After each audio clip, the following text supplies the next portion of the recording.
One way of making an EDI file validation more stringent is to use value lists in the SEF file. A value list is a section in a SEF file where you can add code values or a regular expression for the purpose of defining allowable values in a data element. So for example, this value list has this one item, meaning that a data element with this value list convention reference can only contain the value 005010x22 2a1.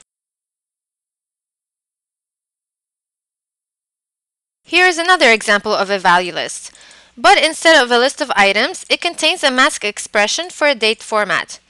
This expression means that the data element value has to have 8 digits. The first digit must be in the range 1 to 9, and the next 7 digits from 0 to 9. An example of an application of a value list would be if we wanted to define valid values for a data element that is not of type ID. So let's scroll up to the transaction set section and find an example.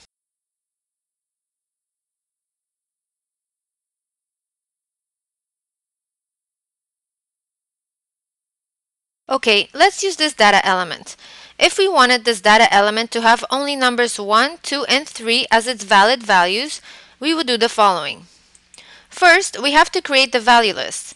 So let's scroll back down to the value list section. Right-click on the value list node and select Add Value. Then give it an appropriate name and description. In this example, we'll name it Facility Code and describe it Facility Code Values. Then click OK. We find the Facility Code Value list, then right-click on it, and then select Add List Item. Keep the Value button selected since we are adding a value. Then just enter the value in the field. We repeat the same steps to add the other values, 2 and 3.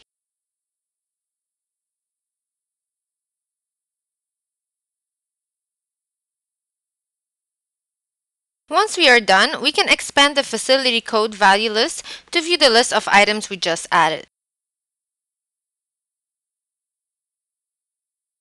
A value list can also hold a regular expression.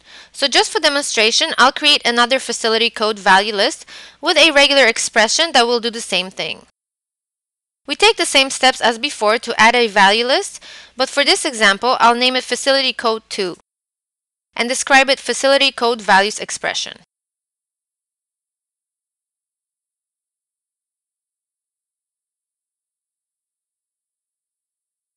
Let's right-click on it and then select Add List Item.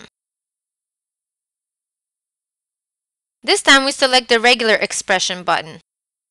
We then enter the regular expression in the field for accepting values from 1 to 3, which would be this. The 1-3 enclosed by hard brackets denotes this character is a digit with a valid value from 1 to 3.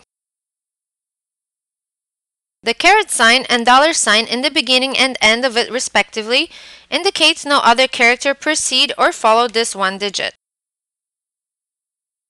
Click on OK and we are done. So now we have two value lists that function the same way.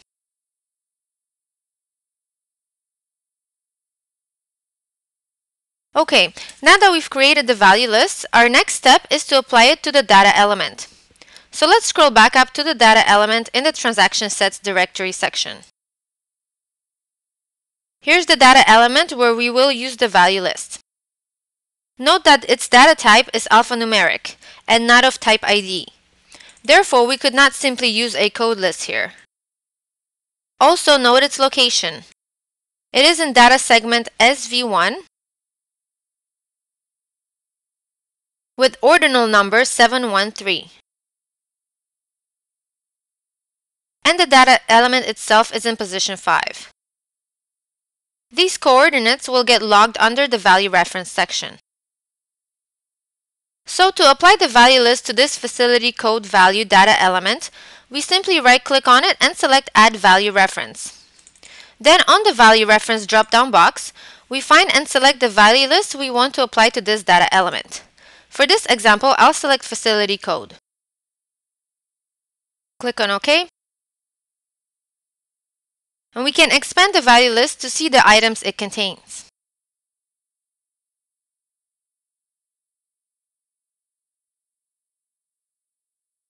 That's it, we are done.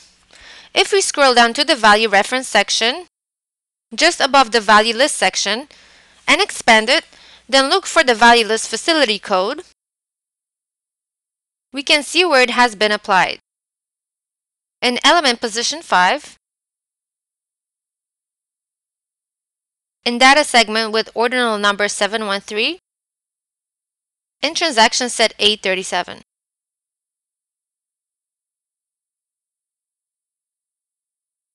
Okay, let us save the SEF file, which I'll name 837 5010 test2. Last thing we need to do is to test the SEF file. So let's bring up the eFile Manager. Then load an EDI file that has an incorrect value for the facility code value data element. Then load the SEF file we just edited and hit OK. We see that an error has been caught. If we double-click on the error message, it takes us to the data element with the issue. Here we see that the data element has a value 6, which is not a value included in the value list. And if we look at another instance of this data element that did not generate an error, it has a value 1, which is one of the valid values in the value list. So from our test, this SEF file worked the way it should and is good.